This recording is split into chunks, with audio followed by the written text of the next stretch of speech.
మా కూతురు పేరు ప్రణతి. ఆ ప్రణతి అనే పాప జతకు ఇంకొక పాప ఉంటుంది కావచ్చు. అందరూ ఒకరు కాకుండా ఇద్దరు ముగ్గురు బాగానే 5-6 మందికి వెళ్ళింటారు. వెళ్ళి చెరువుకి వెళ్ళిండ్రు, చూసి వస్తామని వెళ్ళిండ్రు. అక్కడ పోయి ఈత పడ్డారు. మీరు ఏం చేసిండ్రు అక్కడనే ఇంతకింత అక్కడనే వెళ్ళి చెరువులో మునిగిపోయే వరకు మా మరదలు మా పాలేమ నాకు ఫోన్ చేసింది, బాబా ప్రణతి ఇట్లా నీళ్ళలో మునిగిపోయిందని ఫోన్ చేసే వరకులా నేను ఇంటి దగ్గర ఉంటే నాకేం తెలియదు. వాళ్ళు చూసుకుంటే ఆడుకుంటూ వెళ్ళిపోయినారు. పోలని పోయి ఇది చేసుకోలేరు, ఈత రాకుండా. పిల్లలంతా గుర్తు లేదు నాకు. మా పాప జతకు మా దోస్తులు ఫ్రెండ్స్ మొత్తం వాళ్ళంతా స్కూల్ పిల్లలే. విద్యాలకు కూడా వెళ్తుంటారు స్కూల్కు. సైకిళ్ళ మీద వెళ్ళిపోయాను అంతా. ఇక్కడికి వాళ్ళందరూ వెళ్ళిపోయి నీళ్ళలో అక్కడనే ఆడుకుంటూ అక్కడనే వెళ్ళిపోయారు. మా పాలేమో మా మరదలు ఉండే, బాబా ఇట్లా ప్రణతి వెళ్ళిపోయింది, అక్కడ నీళ్ళలో మునిగిపోయింది కనిపిస్తలేదంటే మా ఇంటి దగ్గరికి వెళ్ళి బండి చేసుకొని తొందరగా వెళ్ళిపోయాను.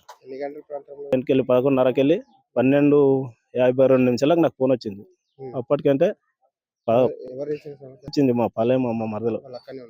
వాళ్ళు అక్కడనే ఉన్నారు. వాళ్ళు కూడా మా పెద్ద పాప కూడా ఉంది. ఆమె కూడా గుంజుకురానికి వెళ్తే ఆమె అక్కడనే పోయిందంట. ఆమె పోతే చీర వాడేసి మీకు ఆమె కొత్త వచ్చింది, వాళ్ళిద్దరు పాపలు ఇద్దరు వెళ్ళిపోయారు. అక్కడ ఫోన్ చేసేవారికల్లా వెళ్ళి నేను మునిగి చూస్తే నాకే దొరికింది మా పాప. ఇక మా పాప దత్తగా ఉన్న పాప కూడా వేరే వాళ్ళు కూడా మునిగి తీసేసారు. అప్పటికి కోది వెళ్ళి హాస్పిటల్కి వచ్చే వరకు చనిపోయిందని చెప్పాను. మాది వికారాబాద్ డిస్ట్రిక్ట్ దుద్యాల గ్రామం. మాది అలికన్పల్లి గ్రామ చివరిలో మా యొక్క పొలం ఉంటుంది. చెరువు పక్కనే మా పొలం ఉంటుంది. ఇల్లు కూడా ఇక్కడనే ఉంటుంది. ఇక్కడనే పొలం దగ్గర ఉంటే అలికన్పల్లి ఒక 10-15 మంది చిన్నారు కలిసి చెరువు దగ్గరికి ఈత కోసం రావడం జరిగింది. వాళ్ళు ఆడుకుంటూ గతంలో కొన్ని రోజుల క్రితము చెరువు ఎండిపోయిన తర్వాత జేసీబీలతో మట్టి కొట్టడం జరిగింది. అవి భారీ గుంతలు ఏర్పాటి పిల్లలు ఆడుకుంటూ ఆ గుంతల్లో పడడం జరిగింది.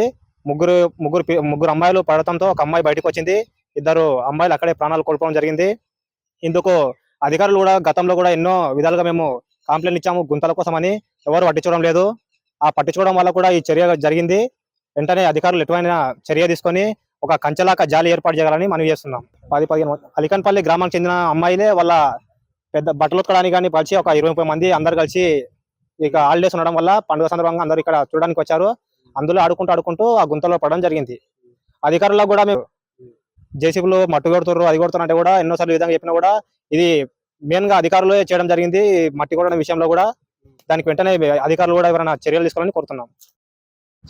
నమస్తే, నా పేరు సంతోష్. మాది వికారాబాద్ జిల్లా దుద్యాల మండల్ అలికాన్పల్లి గ్రామానికి చెందినటువంటి మనం.